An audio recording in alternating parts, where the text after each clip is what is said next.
Bonjour, au sommaire de Villefranche Vidéomax ce mois-ci, l'automne Vermorel en Beaujolais qui se poursuit en octobre à Villefranche, l'ouverture du guichet famille pour simplifier vos démarches administratives et les premières graines de la nouvelle pelouse du stade Armand Chouffet.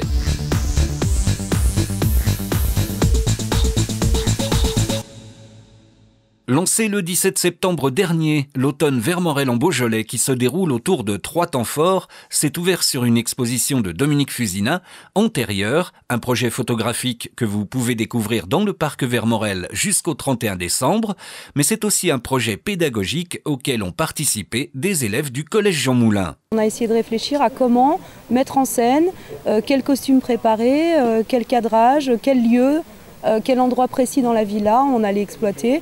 Et les élèves ensuite ont travaillé avec leurs moyens photographiques.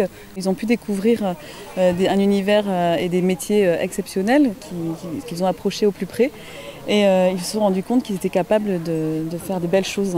Cette exposition de Dominique Fusina qui se déroule dans le parc Vermorel est le premier volet, le premier temps fort de cet automne Vermorel. Le deuxième temps fort de l'automne Vermorel se fait donc au mois d'octobre, les 14, 15 et 16 octobre, avec l'Académie de Villefranche et du Beaujolais, avec un colloque et un défilé de vieilles voitures. Les académiciens apportent leurs connaissances et leurs ressources intellectuelles à cet automne Vermorel et nous en sommes très heureux. C'est vrai que l'Académie a voulu mettre en valeur un personnage du Beaujolais pour justement valoriser le Beaujolais lui-même au sens du pays, pas seulement au sens viticole. Et nous avons choisi Victor Vermorel qui est un immense personnage relativement méconnu malheureusement, mais qui a tellement de facettes différentes que ça faisait largement la possibilité de créer un colloque scientifique autour de tout ce qu'il a fait à travers une dizaine de conférences qui auront lieu à l'auditorium le 14 et le 15 octobre. Et pour éviter de se limiter uniquement à, je dirais, un univers trop culturel, peut-être un petit peu élitiste, nous avons eu l'idée d'ouvrir la connaissance de Vermorel au grand public en lui montrant une des facettes qu'il ne connaît pas toujours, c'est qu'il a été un constructeur automobile très important. Et nous avons eu la chance de pouvoir réunir une douzaine de ces voitures Vermorel qui fonctionnent, qui sont conservées par des amoureux, des passionnés de mécanique et qui vont venir de toute la France, de l'Alsace, du Midi, du centre de la France, montrer au public caladois ces voitures sur la place des Arts pendant toute la journée du samedi et une partie du dimanche. Le troisième temps fort sera autour d'une exposition à la Maison du Patrimoine et à la médiathèque avec une exposition autour des outils Vermorel qui s'appellera Un éclair de génie et qui débutera le 13 octobre. On réexpliquera les maladies de la vigne à l'époque de Victor Vermorel, ce sur quoi il va s'atteler à trouver des remèdes et également quelques objets qui servaient au traitement de la viticulture qu'il a expérimenté, amélioré, etc. ou copié à la concurrence pour toujours améliorer et faciliter le travail du vigneron. On réexplique également le travail saisonnier du vigneron de l'époque qui était un travail harassant.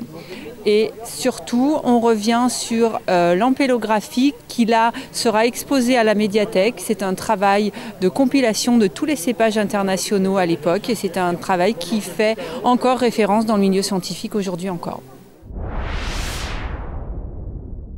Ouvert depuis le 19 septembre, le guichet famille installé rue Paul Bert à côté de la sécurité urbaine a pour vocation de simplifier un certain nombre de démarches administratives liées aux enfants et à la famille. Didier Barry, adjoint à la jeunesse notamment, et Adrien Spook, responsable de ce nouveau service, nous expliquent tout. Pour les Caladois, d'abord, ça va être une simplification des démarches administratives. C'est-à-dire qu'ils ne seront pas obligés de courir la ville pour aller qui aux affaires scolaires, qui au service jeunesse, qui au trésor public. Donc ce sera un lieu pour les démarches relatives à tout ce qui concerne le scolaire, les centres de loisirs, le service jeunesse. Voilà. Et c'est une préfiguration de ce qui va se passer, disons, fin 2018, début 2019. C'est-à-dire la réalisation, l'ouverture, pour le coup, d'un lieu unique en mairie. Qui va encore simplifier encore, ça va être une étape supplémentaire de simplification des démarches administratives pour les Caladois et puis de mise en place d'une véritable professionnalisation de l'accueil dans cette ville. Le premier avantage pour les familles, c'est de simplifier leurs démarches au quotidien. En venant au guichet famille, en un seul déplacement, elles pourront constituer un dossier et s'inscrire pour l'ensemble des activités proposées par la municipalité dans les domaines du périscolaire, scolaire, jeunesse et loisirs. Alors cet espace a vraiment été conçu pour que l'accueil des familles se fasse dans des conditions optimales, de confort, un lieu qui est accessible également, 2 pas d'hôtel de ville desservi par des lignes de bus. Nous avons travaillé les espaces d'accueil avec une salle d'attente vraiment digne de ce nom où les familles pourront patienter dans des conditions confortables avec les enfants. On a vraiment voulu organiser l'espace et l'organisation également de l'équipe pour que vraiment les démarches des familles soient les plus fluides possibles et surtout dans des conditions de confort. Lancée en juin dernier, la réfection du terrain de foot du stade Armand Chouffet touche à sa fin avec la plantation en septembre des semis de la nouvelle pelouse. Un terrain tout neuf donc qui sera effectif début 2017 pour le plus grand bonheur de Philippe Terrier, président du FCVB, et de Michel Jambon, adjoint à la vie sportive de la ville. Ce lancer de la première graine lance justement pour le FCVB un grand moment qui va être non seulement de partage entre les joueurs, les dirigeants et puis tout ce que les présidents successifs, et en particulier je pense à Jean Gachon qui attendait ça depuis un moment, mais on ne pouvait pas tout faire en même temps, on a fait synthétique, il en était très heureux. Cette fois on est content que ça fasse plaisir également à un autre président, Philippe, qui se bat énormément pour que justement le FCVB vive du mieux possible, déjà pour ses joueurs et pour surtout les spectateurs, parce qu'il est vrai que non seulement le terrain va être amélioré, mais également les abords, et ces abords vont permettre une meilleure vue sur les matchs, et je crois que tout le monde va s'y retrouver. Ça faisait 80 ans que cette pelouse avait été semée, donc automatiquement au niveau du drainage c'était quelque chose d'assez catastrophique, et en hiver d'autres équipes rencontraient toujours un trou au niveau des résultats. On va pouvoir rattaquer j'espère le plus vite possible, mais il va falloir quand même attendre le début 2017 pour pouvoir jouer sur cette nouvelle pelouse. En attendant, on joue un peu à droite à gauche. C'est pas très facile pour nos supporters de nous suivre, j'en suis bien conscient. Mais grâce aux beaux résultats qu'on a eu en début de saison, je pense que les gens vont être attentifs à nous et vont venir nous suivre, quel que soit l'endroit où on joue.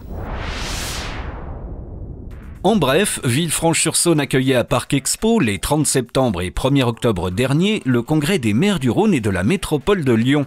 Assemblée générale, conférences, allocutions, ateliers ont rythmé ce congrès qui accueillait également un espace salon et exposition animé par les partenaires des collectivités territoriales.